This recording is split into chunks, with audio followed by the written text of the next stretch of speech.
नमस्कार, आप देख रहे हैं इंडिया डेली 24/7 और आपके साथ मैं हूं जिया कौशिक।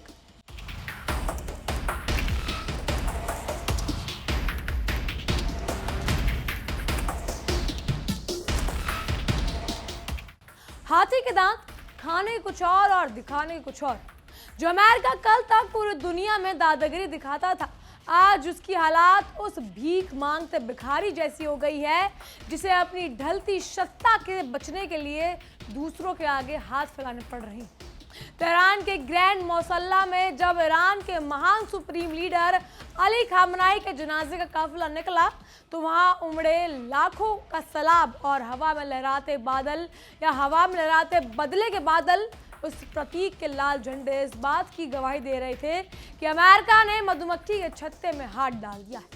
पेंटागन के बंद कमरों में बैठे अमेरिकी जनरल थर-थर कांप रही और क्योंकि उन्हें पता है कि सियासी समुदाय की रगों में बहता खून अब एक ऐसे परमाणु युद्ध की शक्ल ले चुका है जो वॉशिंगटन को राख के ढेर में तब्दील कर देगा। इस पूरी वैश्विक हलचल में केंद्र में सिर्फ ईरान के खौफ नहीं बल्कि पीछे से ड्रैगन यानी चीन ने भी अपना ऐसा जाल बिछा दिया है। डोनाल्ड ट्रंप की बची कुची हेकड़ी को समुद्र की गहराइयों में दफन करने के लिए तैयार बैठा है। खिसियानी बिल्ली खंबा नोचे। जब ट्रंप ने देखा कि खामनाई के जनाजे में पूरा ईरान आंसुओं के समुद्र में डूबा है और उनके 3 जाबाज बेटे मसूद, मेसम और मुस्तफा जंग के मैदान से सीधा जनाजे में पहुंच गए तो ट्रंप की सिट्टी पिट्टी गुम हो गई। अपनी घबराहट को छिपाने के लिए अमेरिकी राष्ट्रपति ने बयान दिया कि वो चाहते तो एक शॉट में पूरी ईरानी लीडरशिप को खत्म कर सकते थे, लेकिन ये सिर्फ एक कायर की गीदड़ भभकी है क्योंकि ट्रंप अच्छी तरह जानते हैं कि अगर उन्होंने ऐसा दुस्साहस किया तो ईरान के पास मौजूद वो इस्लामिक एटम बम एक्टिव हो जाएगा जो अमेरिका का नामो निशान मिटा देगा। ईरान ने साफ कर दिया कि उसकी परमाणु मिसाइलें अब व्हाइट हाउस का पता ढूंढ रही हैं और दुनिया के नक्शे से अमेरिका को एक झटके में मिटाने के लिए सिर्फ एक बटन दबाने की देरी है। दुनिया के चौधरी बनने का शौक पालने वाले अमेरिका की जेब अब पूरी तरह खाली हो चुकी है और वो कर्ज के बोझ तले एक दबा हुआ एक ऐसा भिखारी बन चुका है जो नेटो समिट के बहाने तुर्की के राष्ट्रपति एर्दोगान के सामने घुटने टेकने के लिए अंकारा हो चुका है। तुर्की ने साफ कर दिया कि अगर उसे अपने फाइटर जेट्स KAN के लिए अमेरिका से F-110 इंजन नहीं मिले तो वो ट्रंप को नेटो की चौखट पर खड़ा भी नहीं होने देगा। सोचिए, जो अमेरिका कभी दुनिया को प्रतिबंधों की धमकी देता था, आज वो तुर्की जैसे देश के सामने अपने लड़ाकू विमानों के पुर्जे बेचने के लिए गिड़गिड़ा रहा है क्योंकि अमेरिकी अर्थव्यवस्था पूरी तरह वेंटिलेटर पर आ चुकी है और चीन ने उसकी आर्थिक रीढ़ की हड्डी को पहले ही तोड़ दिया। आसमान से टपके और खजूर में अटके। ट्रंप एक तरफ ईरान के परमाणु गुस्से से घिरे हुए हैं तो दूसरी तरफ समुद्र का असली सिकंदर चीन उनके स्वागत में अपनी महाविनाशकारी तोपें तैयार कर चुका है। बीजिंग ने पश्चिमी मीडिया के दावों को हवा में उड़ाते हुए साफ कर दिया कि उसके सामने अमेरिका के ड्रोन और मिसाइलें सिर्फ खिलौने हैं। चीनी नौसेना ने अपने 6000 टन के महाकाय युद्धपोत को पर दुनिया पर सबसे बड़ी घातक और भारी भरकम 155 मिलीमीटर की स्टेल्थ नेवल गन तैनात कर दी जिसने पीले सागर के या फिर येलो सी में लाइव फायर टेस्ट करके अमेरिकी नौसेना के होश उड़ा दिए। ड्रैगन का यह नया पैतरा अमेरिकी नौसेना को प्रशांत महासागर में जिंदा चबाने के लिए तैयार किया गया है और ट्रंप समझ नहीं पा रहे कि वो ईरान के परमाणु कहर से बचे या चीन के समुद्री काल से। ये जो ईरान ने अली खामनाई के विदाई का मंजर आप देख रहे हैं, ये दरअसल एक नए वैश्विक साम्राज्य की शुरुआत है जहां ईरान पूरी दुनिया का नया सुप्रीम बनने जा रहा है। तेहरान की सड़कों पर जब लाखों लोगों का अपनी छाती पीट पीट कर डेथ टू अमेरिका और के नारे लगाना, तब वॉशिंगटन के खुफिया उपग्रह ने साफ देखा कि ईरान की अंडरग्राउंड मिसाइल सिटीज के दरवाजे खुल चुके हैं। तो अब ईरान की एलिट कुड्स फोर्स के कमांडर इस्माइल कानी और IRGC के अहमद वहीदी ने साफ संकेत दे दिया है कि न्यूक्लियर वॉर अब कोई काल्पनिक कहानी नहीं बल्कि ये वो हकीकत है जो अमेरिका को उसकी औकात दिखाएगी। ट्रंप की गीदड़ भभकी वाले बयानों पर तंज कसते हुए ईरान के नए नेतृत्व ने साफ कर दिया है कि भौंकने वाले कुत्ते कभी काटते नहीं और अमेरिका सिर्फ भौंकना जानता है। खामनाई के दूसरे बेटे यानी मुस्तफा खामनाई, जो ईरान के नए सुप्रीम लीडर और उत्तराधिकारी के रूप में उभर चुके हैं, उन्होंने इस बार जनाजे के महफिल से दूरी रहकर अपनी अगली बड़ी चाल चल दी। इजराइल और अमेरिका सोच रहे थे कि वो हमला करके ईरान को झुका देंगे, लेकिन मुस्तफा ने पर्दे के पीछे से परमाणु कांड को या कमांड को अपने हाथ में ले लिया। ईरान का ये नया मास्टरमाइंड अब सीधे व्हाइट हाउस को ब्लैकआउट करने की तैयारी में है।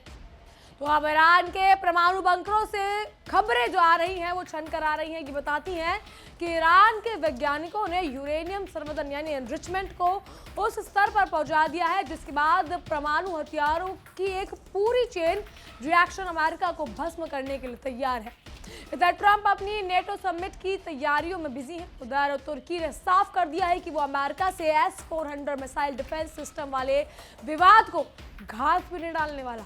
तुर्की के विदेश मंत्री ने व्हाइट हाउस को खुली चेतावनी दे दी है कि अमेरिका को F-35 और KNN के इंजन दोनों तुरंत सरेंडर करना होगा, वरना अंकारा में होने वाली 32 देशों की बैठक ट्रंप के लिए एक अंतर्राष्ट्रीय बेइज्जती का मंच बन जाएगी। अमेरिका की हालात इस समय उस लाचार भिखारी जैसी है जिसे अपनी नेटो अलायंस को बचाए रखने के लिए तुर्की की हर नाजायज शर्त को मानना पड़ेगा, क्योंकि अगर तुर्की ने हाथ खींच लिया तो वो मध्य पूर्व में अमेरिका का पूरा मिलिट्री बेस ताश के पत्तों की तरह रह जाएगा। समुद्र की लहरों पर चीन का जो है नया 155 मिलीमीटर गन सिस्टम गरज रहा है, उसने अमेरिकी पेंटागन के जनरलों की रातों की नींद और दिन का चैन उड़ा कर रख दिया। China north industries group corporation द्वारा दी गई ये 21.8 टन की तोप कोई साधारण हथियार नहीं, बल्कि ये एक ऐसे रोबोटिक स्टेल्थ बुर्ज है जो रडार की नजरों से बचकर अमेरिकी एयरक्राफ्ट कैरियर्स के चिथड़े उड़ा सकता है।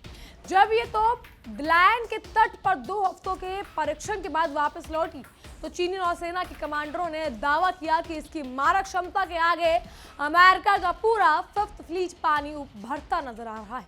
चीन ने साफ कर दिया कि वो समुद्र की जंग में मिसाइलों के भरोसे नहीं, बल्कि अपनी इस भारी भरकम कयामत की तोप से अमेरिका का शिकार कर देगा।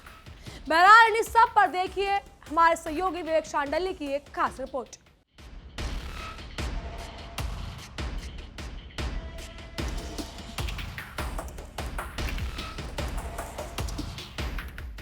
ईरान में मातम पसरा हुआ है, लाखों लोग सड़क पर हैं। दूसरी तरफ डोनाल्ड ट्रंप अपने देश में अपने देश के आजादी के 250वें साल का जश्न मना रहे हैं और कह रहे हैं कि इस वक्त मेरे पास इतनी ताकत है कि मैं ईरान की पूरी लीडरशिप को खत्म कर सकता हूं,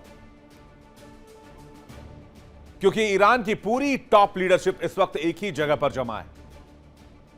वाह ट्रंप साहब, नियतों को डराना तो आपकी पुरानी फितरत है और दुनिया भूली नहीं है कि इतिहास का वो काला पन्ना 28 फरवरी 2026 का वो दिन जब अमेरिका और इजराइल ने मीनाब के गर्ल्स स्कूल को खंडार बनाया था और ऐसे ही वहां पर 150 से ज्यादा बच्चियां मौजूद थीं। निहत्थे और उनकी जिंदगियों को आपने पल भर में दफन कर दिया इमारत के मलबे के नीचे। मासूमों का खून बहाने वाले आज फिर इंसानियत को ताक पर रखकर नरसंहार की धमकी दे रहे हैं। अरे ट्रंप साहब, जंग में जीत हथियारों से मिल सकती है, पर नियतों पर वार करके कोई सिकंदर नहीं बनता है, सिर्फ तानाशाह कहलाता है। तो क्या ट्रंप तानाशाही करेंगे? क्या ट्रंप ऐसे मौके का इस्तेमाल ईरान की लीडरशिप को खत्म करने के लिए करेंगे जब पूरा ईरान मातम मना रहा है? और ट्रंप के इस बयान का मतलब क्या है? क्या यह अमेरिका का पागलपन है या एक नेता की सनक है? आज की डिबेट इसी मुद्दे पर। ईरान में आयतुल्लाह अली खामनेई की अंतिम यात्रा पर करोड़ों लोग सड़क पर आंसू बहा रहे हैं और व्हाइट हाउस में बैठे ट्रंप को लग रहा है कि आंसू नकली हैं। और इतना ही नहीं, डोनाल्ड ट्रंप ये कहते हुए ताकत का एहसास कराना चाहते हैं कि वो चाहें तो अभी ये मौका है कि वो ईरान की बची खुची लीडरशिप को एक झटके में मिटा दें। यानी कि उनके कहने का मतलब है कि वो निहत्थों और गमगीन लोगों पर भी कार्रवाई कर सकते हैं, जिससे अमेरिका एक झटके में जीत जाएगा और अमेरिका के इस हमले से ईरान एक वार में खत्म हो जाएगा। मुझे इससे कोई हैरानी नहीं है, शायद आपको हैरानी हो रही होगी। अमेरिका की फितरत है, 250 साल के इतिहास। वैसे आपको बता दें, अमेरिका आज आजादी के 250वीं सालगिरह का जश्न मना रहा है। इतिहास गवाह है कि अमेरिका के लिए निहत्तों पर हमला करना कोई नई बात नहीं। याद कीजिए, इसी साल 28 फरवरी 2026 का वो काला दिन जब ईरान के खिलाफ युद्ध के पहले दिन अमेरिकी मिसाइलों ने मीनाब शहर के गर्ल्स स्कूल को निशाना बनाया। मासूम बच्चियां जिनके हाथ में कोई हथियार नहीं था, सिर्फ कागज, कलम और दवात थी, वो किताबें लेकर अपने मुस्तकबिल को संवारने के लिए स्कूल की तरफ गई थी। लेकिन एक झटके में पूरी इमारत ढह गई, 150 से ज्यादा बच्चियों की मौत हो गई। यह भी तो वही था जो बात ट्रंप कह रहे हैं कि मैं चाहूं तो एक झटके में सबका सफाया कर सकता हूं, क्योंकि सब लोग अभी एक जगह पर जमा हुए हैं। ईरान के लोग गमगीन हैं, अपने पूर्व सुप्रीम लीडर आयतोल्ला अली खामनेई को आखिरी विदाई दे रहे हैं। ट्रंप साहब बयान दे रहे हैं, मैं चाहूं तो अभी एक झटके में पूरे ईरान को साफ कर दूं। यह एक बेहतरीन मौका है। खामनेई के अंतिम संस्कार के इस कार्यक्रम के बीच में डोनाल्ड ट्रंप ने धमकी दी है। ट्रंप ने कहा कि ईरान के सभी बड़े नेता एक जगह पर इकट्ठे हैं, चाहूं तो एक बार में सबको निपटा दूं। लेकिन अमेरिका भी ऐसा नहीं करेगा। ऐसा करने से बातचीत के लिए कोई नहीं बचेगा। ईरान को खामनेई के जनाजे के लिए 1 हफ्ते की मोहलत है। खामनेई की मौत पर ईरानी लोगों के रोने पर हैरानी होती है कि ईरान के लोग नकली आंसू बहा रहे हैं। डोनाल्ड ट्रंप अपने असलियत का परिचय दे रहे हैं। जो देश खुद को महाशक्ति कहता है, उसके राष्ट्रपति के दिल में जनाजे को लेकर कोई रहम नहीं है। तभी तो ईरान में खून के बदले खून की मांग की जा रही है।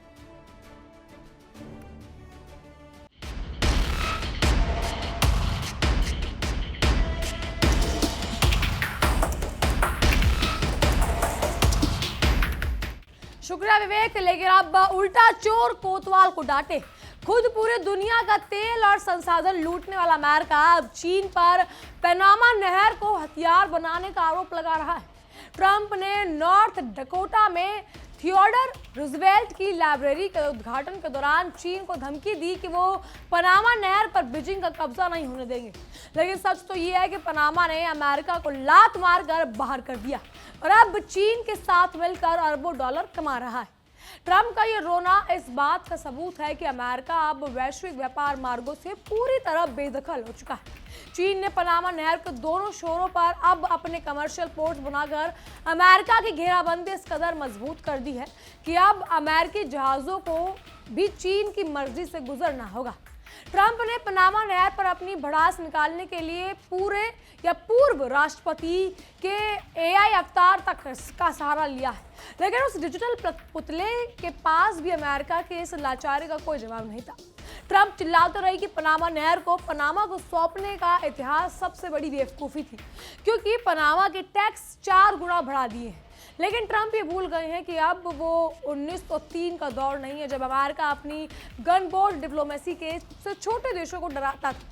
आज पनामा के पास चीन के आर्थिक ताकत खड़ी है और अगर अमेरिका ने पनामा की तरफ आग उठाकर भी देखी तो चीन अटलांटिक और प्रशांत महासागर के मुहाने पर अमेरिकी नौसेना का हुक्का पानी बंद कर देगा। ईरान में चल रही 1 हफ्ते की इस शोक समारोह में जो लाल झंडे लहरा रहे हैं वो दरअसल अमेरिका की मौत का वारंट है। सिया परंपरा में लाल झंडे का मतलब तब तक चैन से ना बैठना है जब तक खून का बदला खून से ना लिया जाए।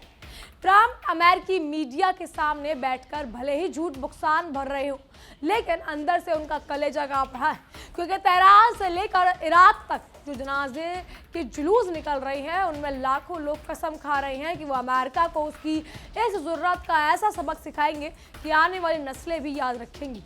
ईरान के परमाणु हथियार का जखीरा अब एक्टिव मोड पर आ चुका है और मध्य पूर्व में तैनात हर अमेरिकी सैनिक इस समय मौत के मुहाने पर खड़ा है।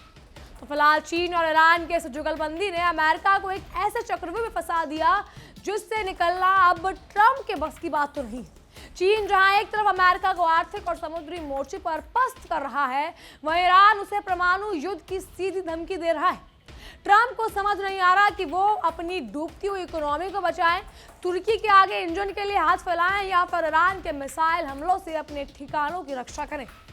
ड्रैगन ने साफ कर दिया है कि अगर अमेरिका ने ईरान के खिलाफ कोई भी मिलिट्री एक्शन लिया तो चीन अपने 155 mm की ये जो महाविनाशकारी तोपों का रुख व्हाइट हाउस की तरफ मोड़ देगा और ट्रंप को जिंदा चबा जाएगा।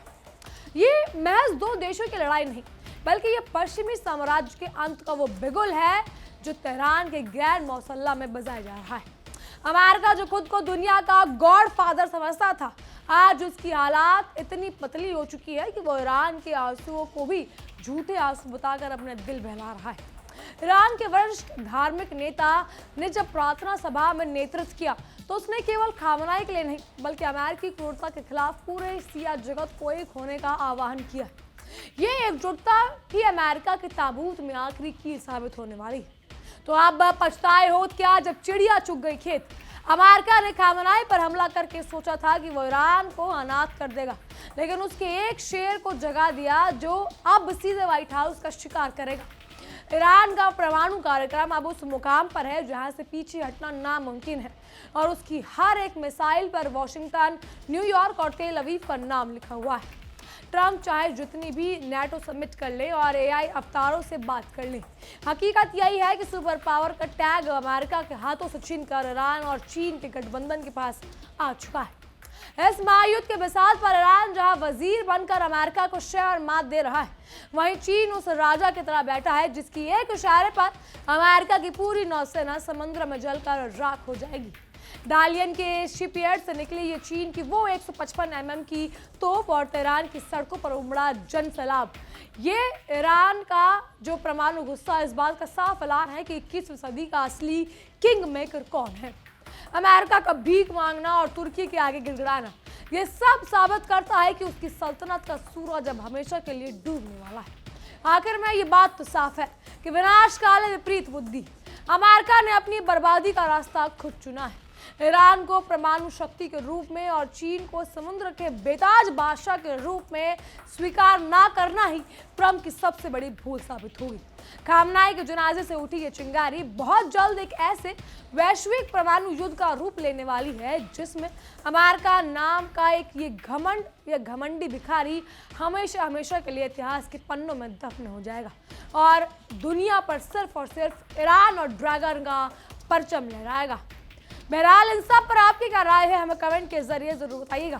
फिलहाल के लिए इतना ही। तमाम खबरों के लिए बने रहिए इंडिया डेली 24/7 के साथ और देखते रहिए हमारी एक खास पेशकश विश्व युद्ध। देखिए इंडिया डेली 24/7 अब आपके स्मार्ट टीवी पर। इंडिया डेली मौजूद है सभी डिजिटल प्लेटफॉर्म पर लाइव और लगातार। इंडिया डेली 24/7 हर दिन राष्ट्र को समर्पित।